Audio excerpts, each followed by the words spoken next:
भ्राताश्री, इसी वन में मिलेगा वो सूत पुत्र। चलो।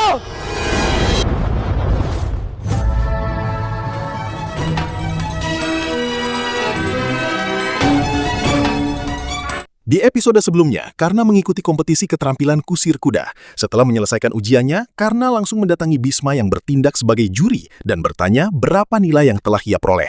Bisma pun segera berdiri dari tempat duduknya dan menghampiri Karna. Namun sebelum ia memberikan penilaian, Kumar yang merasa kesal kepada Karna lebih dulu mengadu kepada Bisma. Ia menuduh Karna sengaja menghina Dursasana. Mendengar tuduhan itu, Karna dengan tenang menjawab bahwa seseorang tidak memerlukan rencana untuk menunjukkan kekuatan maupun kelemahannya. Menurutnya, hanya orang yang ingin menyembunyikan sesuatu yang membutuhkan rencana. Karna lalu menatap Dursasana dan bertanya apakah dirinya tidak benar. Dursasana yang semakin marah segera meminta Bisma untuk menghukum Karna. Namun Bisma bertanya, kesalahan apa yang sebenarnya telah dilakukan Karna? Tradisi apa yang telah ia langgar? Dan aturan apa yang telah ia abaikan? Dursasana kemudian menjawab bahwa Karna telah membuat kendaraan udara dan berani terbang di langit. Tetapi Bisma mengatakan bahwa belum ada tradisi maupun aturan yang mengatur tentang kendaraan udara. Karena itu, setiap orang memiliki hak untuk melakukannya. Bahkan Bisma mengaku sangat senang dengan kendaraan udara yang dibuat Karna.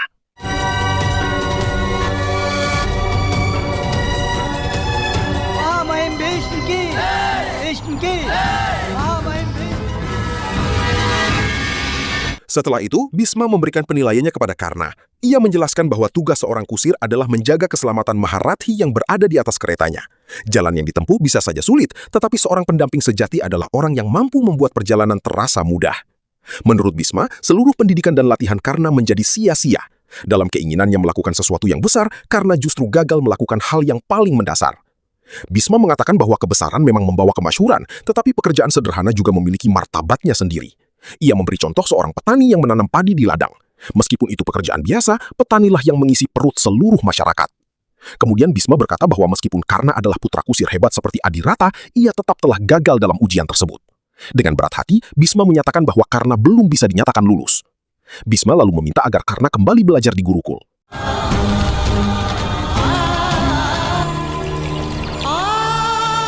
Namun Karna tidak menerima keputusan itu begitu saja. Ia bertanya apa arti ilmu jika tidak dapat diperoleh pada latihan pertama, dan apa arti seorang murid jika tidak mampu memperoleh ilmu pada kesempatan pertamanya. Mendengar itu, Bisma menjelaskan bahwa karena alasan itulah Karna harus mengikuti satu ujian lagi. Ia kemudian mengumumkan bahwa sebulan kemudian, tepat pada hari Basan Pancami, akan diadakan sebuah upacara besar. Di hadapan seluruh masyarakat, seorang Maharathi akan duduk di atas kereta Karna. Jika Karna berhasil menjaga keselamatan Maharathi tersebut selama ujian berlangsung, maka ia akan dinyatakan lulus. Saat Bisma hendak meninggalkan arena, Karna tiba-tiba mengajukan sebuah tantangan. Ia bertanya apakah Bisma sendiri memiliki keberanian untuk duduk di atas keretanya pada hari itu. Mendengar tantangan tersebut, Dursasana langsung marah dan menganggap Karna telah melampaui batas. Namun Bisma justru memberikan jawaban yang tidak terduga. Menurutnya, jika seseorang memiliki keyakinan sebesar itu terhadap kemampuannya hingga berani menantang seorang Maharathi, maka keberanian seperti itu layak dihargai. Bisma pun menerima tantangan tersebut. Ia menyatakan bahwa pada hari festival musim semi nanti, dirinya sendiri akan menaiki kereta Karna dan menunggu ujian itu dilaksanakan. Karna lalu menegaskan bahwa ia juga akan menunggu hari Basan Utsaf tersebut. Dan setelah hari itu tiba, tradisi mengemudikan kereta tidak akan pernah sama lagi.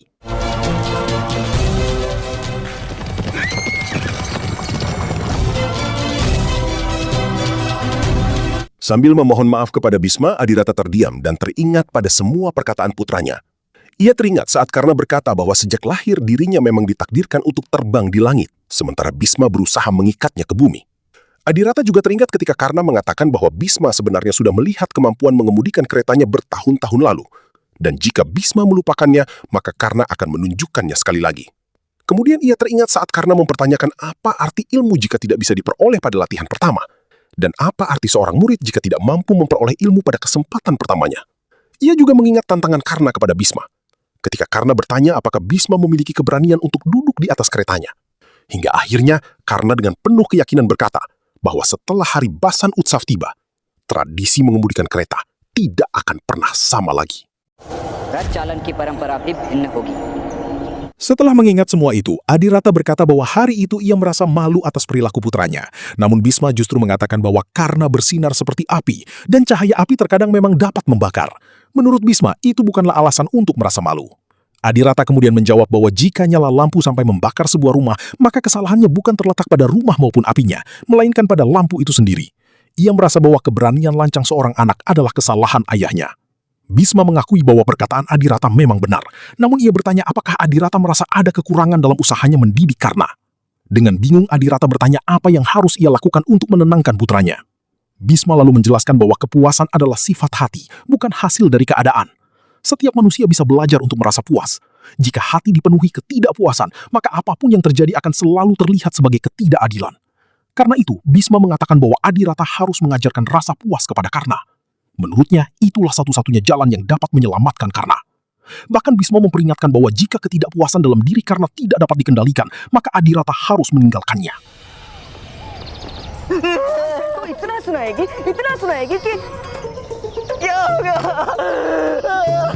Di sisi lain, Karna mendatangi Sean yang sedang berkumpul dan berbincang bersama teman-temannya. Begitu datang, Karna langsung mengajak mereka untuk merayakan sesuatu. Teman-temannya pun heran dan bertanya apa yang ingin dirayakan. Mereka mengingatkan bahwa Karna baru saja dinyatakan gagal dalam ujian. Namun Karna menjawab bahwa kegagalan adalah sesuatu yang diberikan oleh orang lain, sedangkan dirinya tidak pernah menerimanya. Karena itulah ia tidak memiliki alasan untuk bersedih. Teman-temannya lalu bertanya, bagaimana jika pada hari Basan Pancami nanti Bisma kembali menyatakan dirinya gagal? Dengan penuh keyakinan, Karna menjawab bahwa mereka sebaiknya menunggu sampai Bisma duduk di atas keretanya terlebih dahulu. Setelah itu, Karna berkata bahwa justru dirinya yang akan menyatakan Bisma sebagai Maharati yang gagal.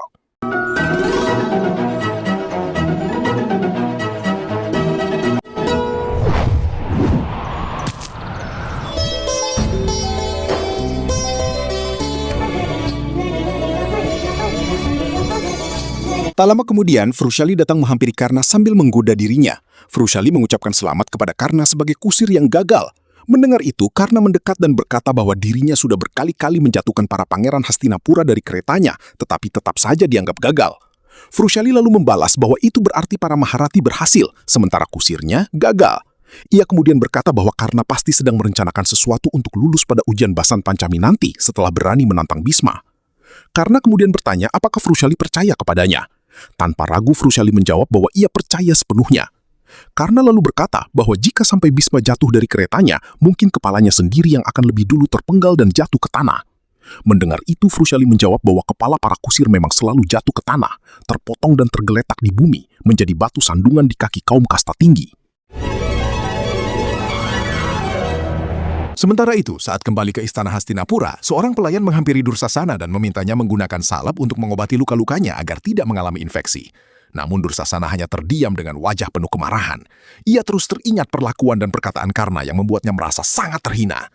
Namun Dursasana merasa yakin bahwa hanya kakaknya yang mampu melindunginya. Dengan penuh keyakinan, ia memanggil nama Duryodhana.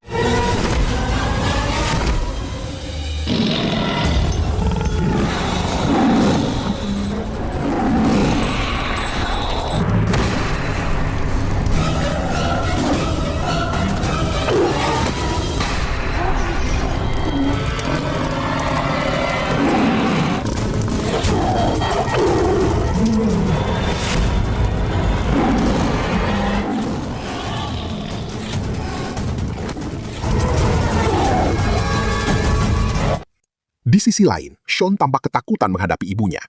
Ia lalu berkata kepada Karna agar kakaknya berjanji menerima pukulan untuk dirinya. Menurut Sean, Karna memiliki pelindung tubuh sehingga tidak akan terluka. Namun Karna justru menjawab bahwa tidak ada pelindung apapun yang mampu melindunginya dari rasa sakit akibat pukulan seorang ibu.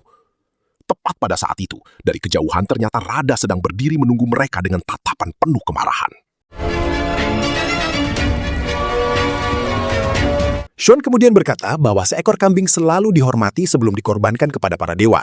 Karena itu, apapun yang terjadi, Karna tidak boleh membiarkan ibunya mengoleskan tilak kepadanya. Saat Sean hendak menghindar, Radha langsung memanggil mereka.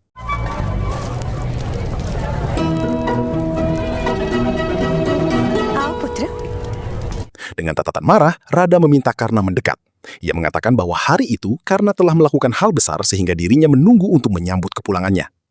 Radha kemudian menyebut satu persatu tindakan Karna, mulai dari membuat Dursasana jatuh dari kereta hingga menantang Bisma di depan banyak orang. Menurutnya, hampir tidak ada lagi hal yang tersisa untuk dilakukan Karna. Radha lalu bertanya, mengapa Karna berdiri begitu jauh? Ia heran karena tidak takut pada kemarahan Bisma maupun dendam para ksatria, tetapi justru takut kepada ibunya sendiri.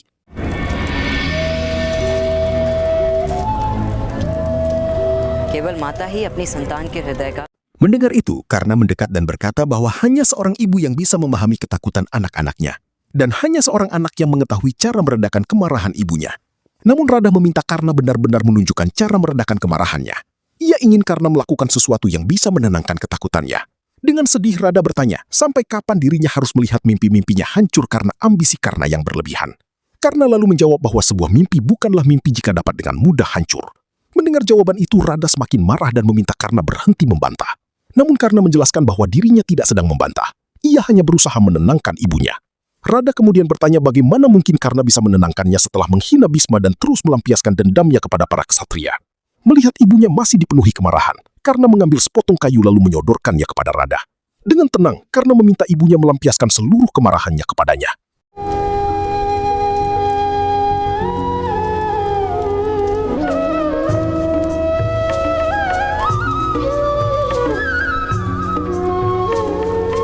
Karna kemudian berkata bahwa setiap tetes air mata ibunya memberikan rasa sakit yang luar biasa baginya. Karena itu, ia memohon agar ibunya memaafkannya. Sambil menangis, Radha mengelus rambut Karna. Radha berkata bahwa selama 10 tahun terakhir ia selalu melihat Karna menderita. Ia hanya berharap putranya menjadi seorang kusir dan memiliki masa depan yang baik. Radha lalu bertanya apakah Karna benar-benar menyadari apa yang telah dilakukannya. Saat itu, Adirata ternyata juga berada di sana dengan wajah penuh kemarahan.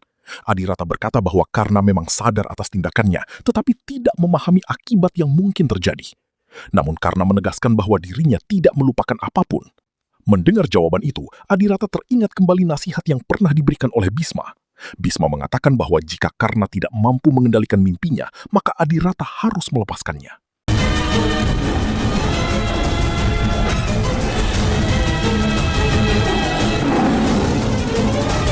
Saat sedang berlatih, Vikarna mendatangi kakaknya, Duryodhana. Vikarna bertanya mengapa Duryodhana setiap hari bertarung melawan binatang buas.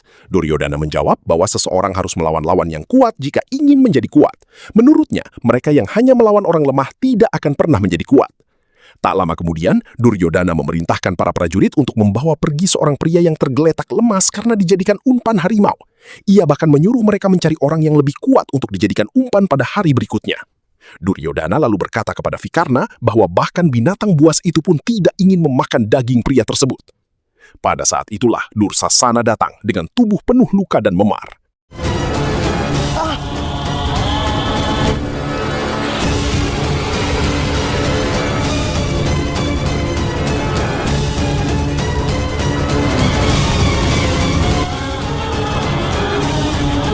Melihat kondisi adiknya, Duryodhana langsung terkejut dan bertanya siapa yang telah melakukan semua itu. Dursasana kemudian menceritakan seluruh kejadian yang terjadi di arena ujian, termasuk bagaimana Karna mempermalukan dan menghinanya di depan banyak orang. Setelah mendengar cerita tersebut, Duryodhana dipenuhi amarah dan murka.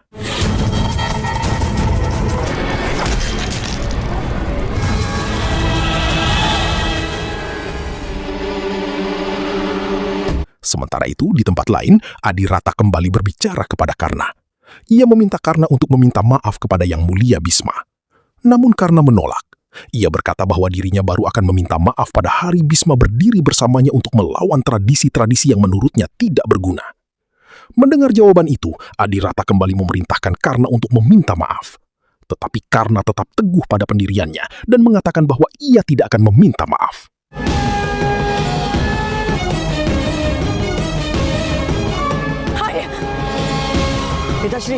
Adirata semakin marah. Ia berkata bahwa Karna tidak boleh menjadi seorang pemberontak dan dirinya tidak bisa membiarkan hal itu terjadi. Sekali lagi Adirata memerintahkan Karna untuk meminta maaf. Namun Karna tetap menjawab bahwa dirinya tidak akan meminta maaf. Ketika Karna kembali menolak, Adirata kehilangan kesabarannya. Ia mengambil sebatang kayu dan mulai memukuli Karna. Sambil memukul putranya, Adirata terus memintanya meminta maaf. Ia mengingatkan Karna agar memikirkan kasih sayang ibunya, harapan ayahnya, dan kebahagiaan adiknya. Adirata juga berkata bahwa dirinya tidak bisa membiarkan Karna terus berjalan di jalan yang dipilihnya. Melihat kejadian itu, Shon merasa tidak tega.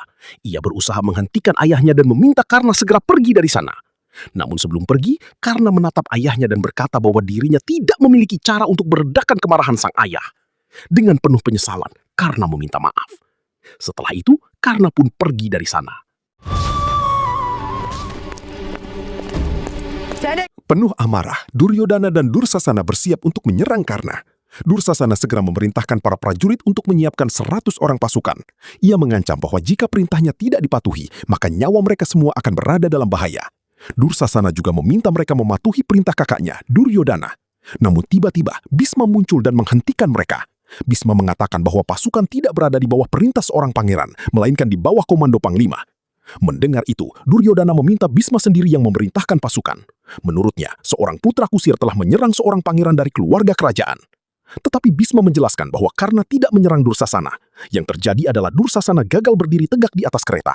Karena itu, cara terbaik adalah mengakhiri masalah tersebut sampai di sana. आप मुझे सिन्हा ले जाने से नहीं रोक सकते. Duryodhana tetap tidak terima. Ia berkata bahwa Bhisma tidak bisa menghentikannya membawa pasukan karena ayahnya adalah penguasa Hastinapura. Namun Bhisma kembali mengingatkan bahwa penguasa Hastinapura yang sah adalah Raja Pandu, sementara ayah Duryodhana hanya memerintah untuk sementara dan tidak memiliki hak mengambil keputusan besar tanpa persetujuan para menteri dan panglima pasukan. Meski demikian, Duryodhana tetap bersikeras. Ia mengatakan bahwa dirinya dan 100 saudaranya tidak kalah kuat dibandingkan sebuah pasukan. Bhisma menjawab bahwa ia tidak bisa memerintah Duryodhana, tetapi ia bisa memperingatkannya bahwa tindakan tersebut tidak adil. Namun Duryodhana tidak menghiraukan peringatan itu. Ia mengajak Dursasana pergi dan memerintahkan seluruh saudara mereka untuk mempersenjatai diri. Duryodhana bersumpah bahwa hari itu karena akan menerima hukuman. Ratakan!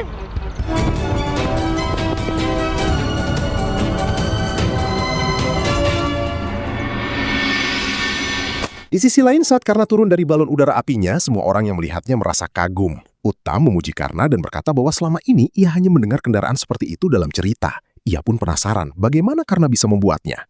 Kemudian Shon meminta Karna mengajak mereka menaiki kendaraan tersebut. Tiba-tiba Vrushali datang dan bertanya kemana mereka ingin pergi.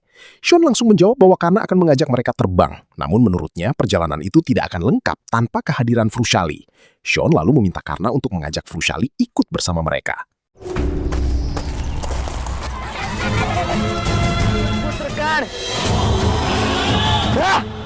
Sementara itu, di tempat lain Duryodhana bersama 99 saudara laki-lakinya sedang mencari Karna. Mereka mendatangi sebuah daerah dan mengintimidasi para warga sambil menanyakan keberadaan putra kusir tersebut. Dursasana berkata kepada kakaknya bahwa mereka pasti akan menemukan Karna di hutan itu. Pada saat yang sama, Karna, Vrushali, Shon, dan teman-teman mereka sedang menikmati perjalanan di atas kendaraan terbang buatan Karna.